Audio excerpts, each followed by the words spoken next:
how much is too much to order in the drive-thru? Now I got it. Drive-thrus are associated with fast food, and fast food, for the most part, is insanely unhealthy. But your man's hits the drive-thru every now and again. Sometimes I'm in a hurry. I gotta grab something on the go. You know what I'm saying? No matter how bad for me it is, how much bad or whatever. But anyway, so that's my question. How much is too much? This comes about because I was in the drive-thru, I think it was yesterday, and I'm behind somebody. It's taking forever. And then the window finally opens, and they hand that lady like 37 bags of food. I'm like, are you fucking kidding me right now?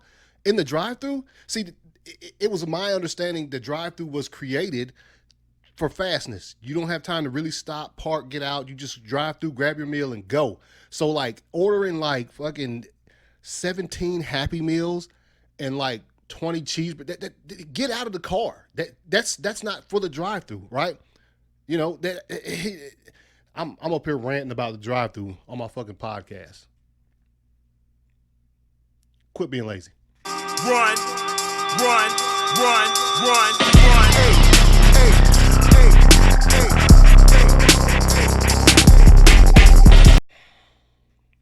Ladies and gentlemen, welcome back to the ACS Universe Podcast. I am ACS. It's been a minute since I dropped an episode of this thing. And you know how it normally goes with me. I get on here, I talk about it's just really just my thoughts on a few things. And a lot of the times the stuff that I talk about has happened a week ago or whatever. I just never got to express my feelings on that. And so that's what this is. If you keep track of this podcast, the few people who do, you know that that's exactly how my episodes go. Just jump on here, talk about a few things. Some of the topics might be old, but I'm spreading my thoughts out. By the way, this mic, it's new. I've had it for a long time. I've never used it. So hopefully I just decided to use it for this one. You guys tell me how it sounds, if it sounds better than the other mics or if it's the same. They're both around the same price range as the mics I normally use. I just wanted to, jump on here and give this one a try because I had never used it on anything before. Also, big shout out, man. Ink to the people. This new merch I got right here, Zack Snyder's Justice League hoodie with all, they got the characters here. I always jump on their stuff because it all goes to charity. Like all of the money from the proceeds from like the stuff that they make, it goes to charity. And this is for suicide prevention, one of Zack Snyder's things. But yeah, I always support. And besides that, I love having the crispy Ink to the People merch, you know what I'm saying? So I'm always going to order from them no matter what they release. And also because I want Zack Snyder's Justice League. But yeah, shout out Ink to the People for once again making a stellar fucking item. You know what I'm saying? You can find me on Instagram and Twitter at 2279ACS if you like this podcast and you just want to follow me on social media. I would greatly enjoy and be thankful for that. So yeah, let's this episode I'm gonna talk a little bit about Warner Max, Cheetah, that first look photo that came out. I'm gonna give my spoiler review, really brief, of Birds of Prey. I saw it this weekend too, and I'm gonna talk about what happened last night at the Oscars, some of the winners and whatnot, and yeah, that's pretty much gonna be it. Also, what my new thing I've started doing on this podcast is my movie shout out. So I will give a movie shout out at the end of the episode. So yeah, this happened, I guess it was last week sometime. Warner Brothers announced their new film label, Warner Max. And what is this on? This is on Twitter. Television and movies at TVS_movies, okay? It's from a press release. It's very obvious they are ending. So basically it says Warner Max will create a new pipeline for filmmakers looking to make a particular type of film or connect with a specific audience that will be best reached in the streaming environment. The first Warner Max titles will premiere on the service in 2020, yet to be determined. That sounds to me, dare I say it, the Snyder cut of Justice League. This is, I read this and I thought, are you kidding me? I mean, listen, making a particular type of film or connect with a specific audience, that will be best reached in the streaming environment. Howard, that's basically saying the release of Snyder Cut movement. That's what I take away from it. Hopefully that's what it is. I mean, any kind of way that you can give me the Snyder Cut of Justice League, I'll take it. Whether it be Blu-ray, 4K, streaming, download, whatever you gonna do, DVD. I'd take the Snyder Cut on DVD with that low quality shit. Yeah, yeah, definitely would take that. So that's Warner Max. It says 2020, so we'll have to wait and see. But maybe our voices have been heard. Well, I know our voices have been heard, but maybe somebody is really listening to it, and they realize that there's a certain, I don't want to, thirst for. I mean, that's a bad word to use, but yeah.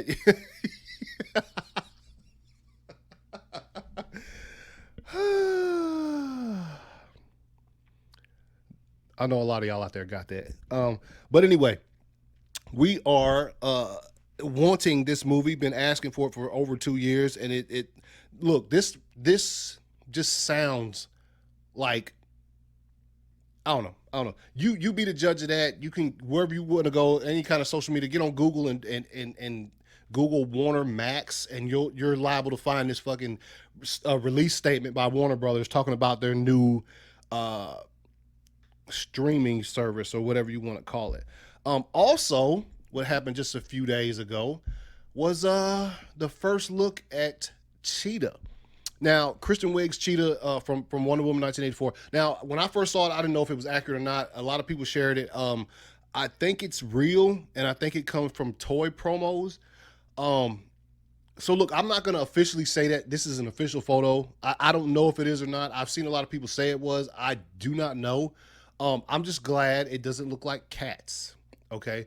That was I'm not going to say a huge fear, but when that movie Cats, I saw that shit, I got a little bit like, okay, there's room here for things to go really bad.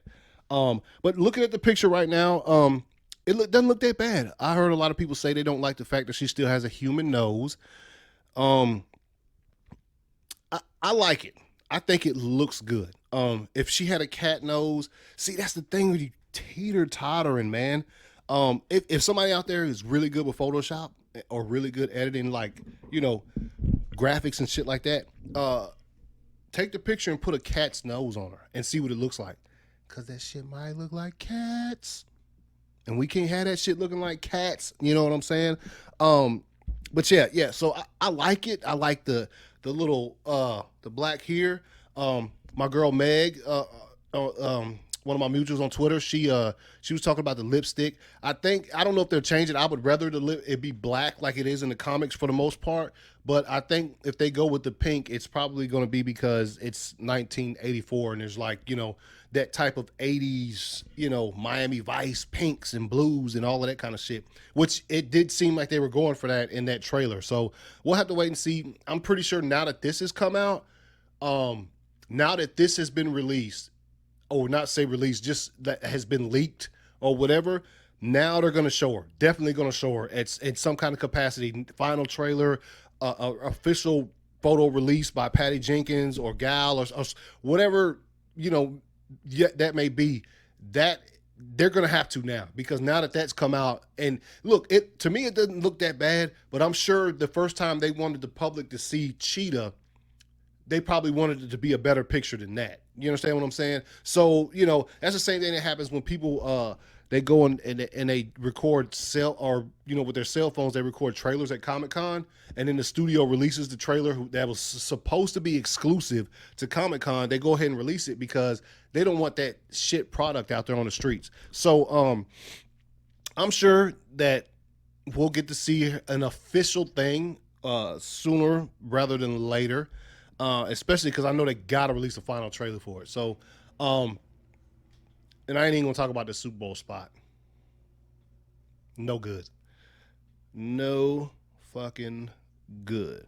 Okay, now I'm gonna go ahead and let you guys know. Spoilers coming your way right now for Birds of Prey. Okay, I love the movie. I'm gonna start out by saying that I loved it. It was funny. It was action packed. Some of the best action I've ever seen.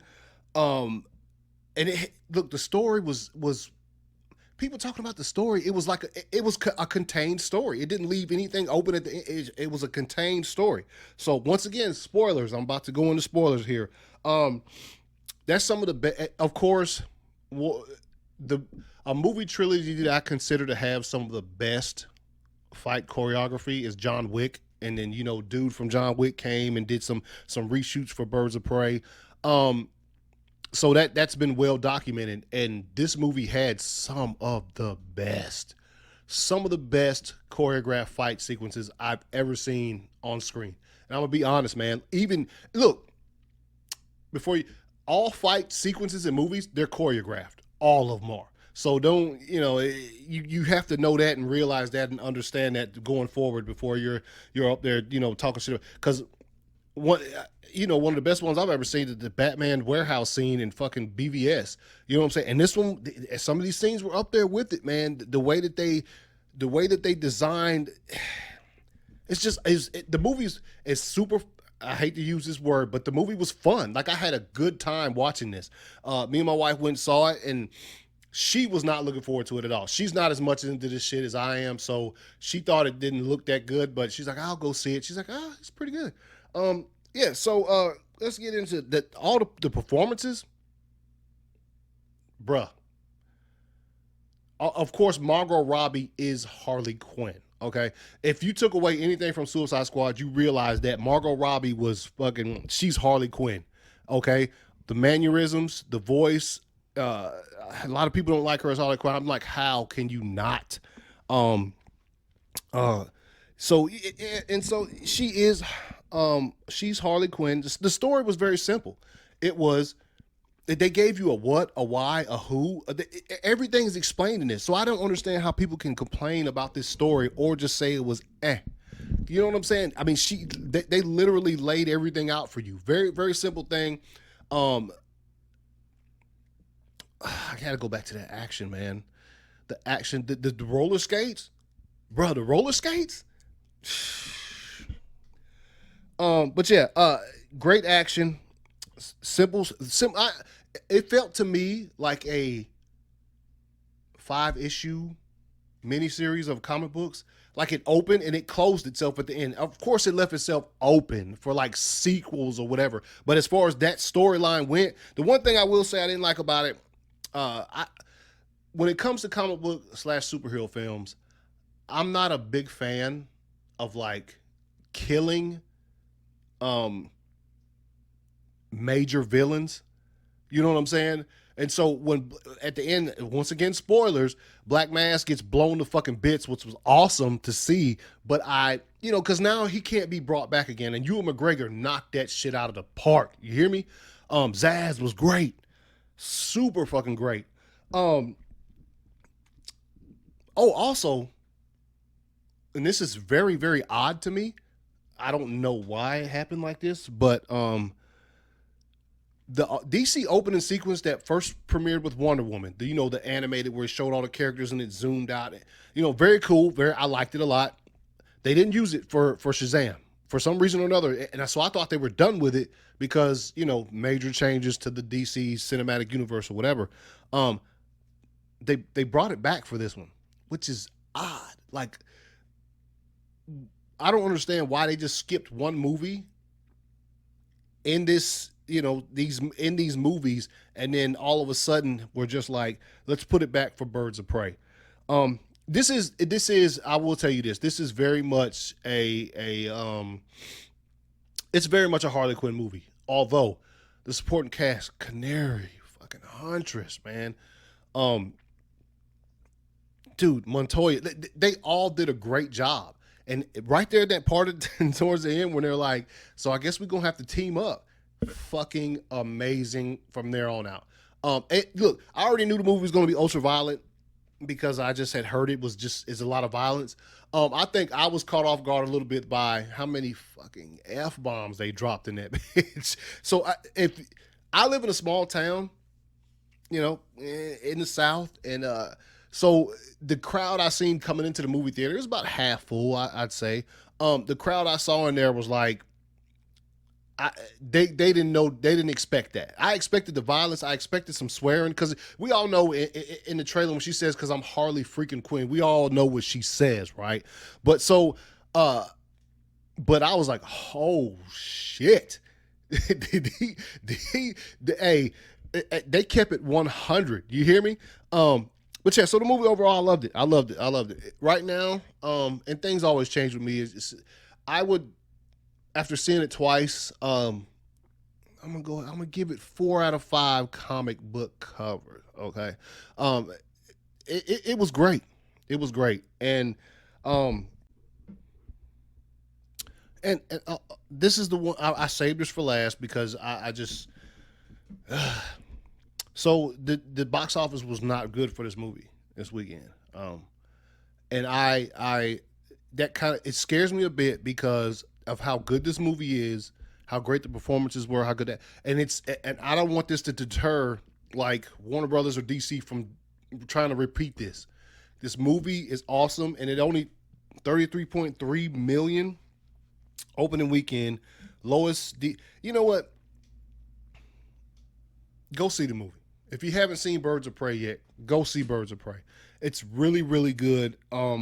It's it, it's better than, because I remember I told you guys when they first announced it, I was like, "What are you doing with no Joker?" And he's not in this movie at all, but he owns this movie. So if you've seen it, you know exactly what I'm talking about. Um, the fucking Rotten Tomato. I hate Rotten Tomatoes, honestly. I despise that shit. So yeah, the scores, whatever. I think it's at like 80 right now. Who fucking knows? I haven't even looked at it since, like, well, I can see it. It's all over Twitter and shit. So obviously I see it. But as far as like looking for the score, I'm just, whatever. Rotten Tomatoes turns people off from seeing movies that they probably would like if they gave it a chance, but they don't give it a chance because Rotten Tomatoes tells them not to. If that makes any fucking sense. But yeah, so overall, Birds of Prey, like I said, 4 out of 5 comic book covers. The Hyena, man, fuck, such a good movie, man. Yeah, that's a definite purchase when it comes out on home media and shit like that. Um, so let's jump into the Oscars from last night. By the way, before I start talking about the Oscars, shout out to Aleana on Twitter at cosmic_oracle. She has a great like discussion / podcast about the Oscars on her YouTube channel. I'll put the link to that discussion in the description down at the bottom of this, underneath this video. But yeah, so couple of the movies I will admit I have not seen. As a matter of fact, half the Best Picture nominees I did not see. But let's just run through them. Best Picture of the Year, obviously Parasite.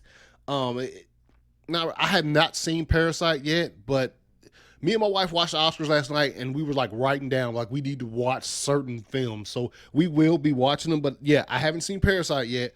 But from what I've heard, it was well deserving of winning a Best Picture Oscar. As a Best Actor, shouts out Joaquin Phoenix. Hey, look, when you play the Joker in a movie, you win Oscars, man. Unless it's Jared. Now, if you're watching this right now, that means you watch my YouTube channel. I had zero problem with Jared Leto's performance in Suicide Squad as Joker. Now, it's funny to me that people try to pass judgment on a performance that was like 15 minutes in a 2-hour movie. That's all you got to see was that little short bit of time, and you pass judgment. I just don't see how you do that. I just don't see how you do it. But as far as the Joker, it's Oscar gold when you play that thing. You know what I'm saying? Among the nominees, I mean, look, Antonio Banderas, Jonathan Pryce, Adam Driver and stuff, man. My boy Leonardo DiCaprio in that bit. But shouts out to Joaquin, man. I was very, very... I knew he was going to win it just because of what's happened this award season prior to the Oscars. but like just to see him get one, his first one, every single speech he has given at all these separate awards events has been phenomenal. Phenomenal speeches. It seems like he sends a different message with each speech, and it's just shouts out, man. Joaquin Phoenix, man.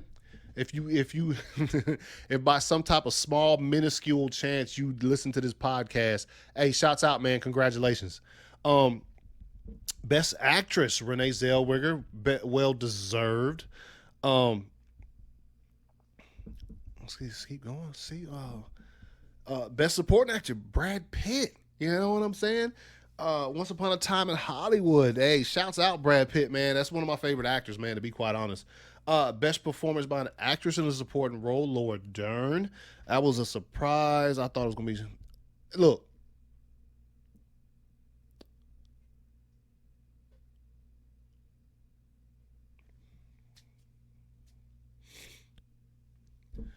The actress, I don't know how to pronounce her name. I want to say it's Source Ronan. She's a fucking phenomenal actress, though. But like, hey, give me shouts. Let me know how to pronounce her name. And you know what the thing about it is? Like when I'm watching award shows, because she's always nominated for like actress for her performances. And so when they say her name, I don't even pay attention that much. So I never can like realize how you pronounce that shit. But I'm not gonna try to do it on here. I'm already done tore it up too much. Best Director, Bong Joon-ho, and look, like I said, I ain't seen Parasite yet. I need to see that thing. A lot of good directors. I'm surprised Sam Mendes didn't win it, though, because of how 1917 be cleaning shit up. Not at the Oscars, though, but the most of the time, 1917 cleans shit up. You know, Best Original Screenplay, Parasite. Best Adapted Screenplay, Jojo Rabbit. Cinematography, 1917. You know, it just goes on and on. I tell you what, though. That fucking Eminem performance, bruh, was totally caught off guard. But when they were showing the montage, I did notice that they showed a lot of Eminem at the end. It was really long, and I thought nobody else has gotten it. What are they doing right now? Then the music started, and fucking stage rose up, and your boy was out there straight fucking dropping bars. Yeah, I was very surprised by that. That was one of the highlights of the show for me. Also, Kristen Wiig and Ruth Neggas, when they came out there, hilarious. Okay, the funniest spot on the entire show for me, anyway.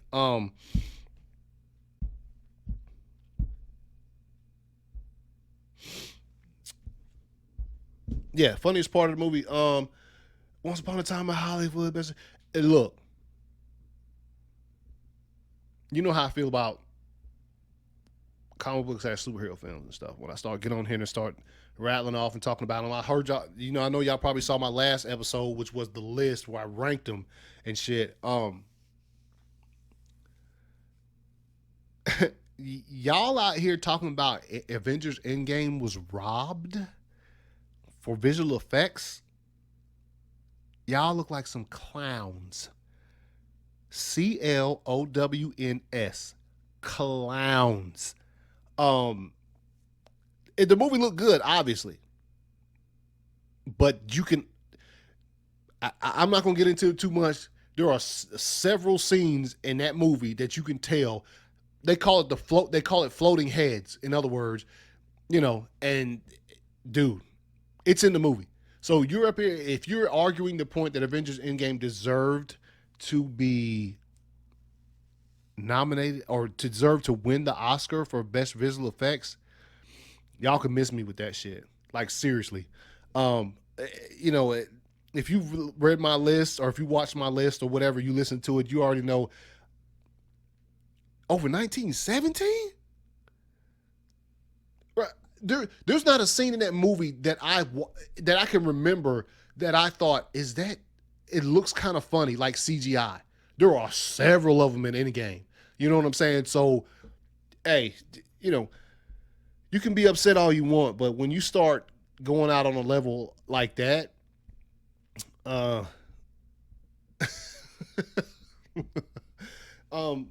also shouts out to Hilder. I cannot pronounce her last name, so I will not try to do it on this. For best original score for Joker, she's picked that award up on several award shows and things too for this movie. It didn't win best picture, but hey, look, no matter what you wanted to say about Joker, um, it's doing this damn thing, man. It did. Uh, like you already know my feelings on it. I gave my review. It was a phenomenal film, phenomenal performances. Um, oh, by the way, um, if you get a chance to get on YouTube and look, try to find those videos where it shows like the reactions of the crowd when Eminem came up. It's fucking hilarious. It was hilarious while I was watching it, but I was just still too much in shock of seeing Eminem come on stage at the Academy Awards and perform "Lose Yourself." But like, if you look at the reactions of some of those crowd members, it is hilarious. So go Google that. I'm sure you can find it anywhere. Also, real quick, I'm gonna jump into the Disney Big Game spot. Kind of trash. I'm just gonna be honest. The Loki show, I like that. I'm gonna burn this place to the ground. I have no doubt that that's gonna be a very, very good show. Falcon and Winter Soldier, the jury's out on that. And it looks like they're not even gonna let him be Captain America because there's a little real quick shot of him walking up a football field or whatever. That's not fucking Sam Wilson. That's a white dude, I think. So who knows what's up with that? It looks interesting. WandaVision, miss me. Okay.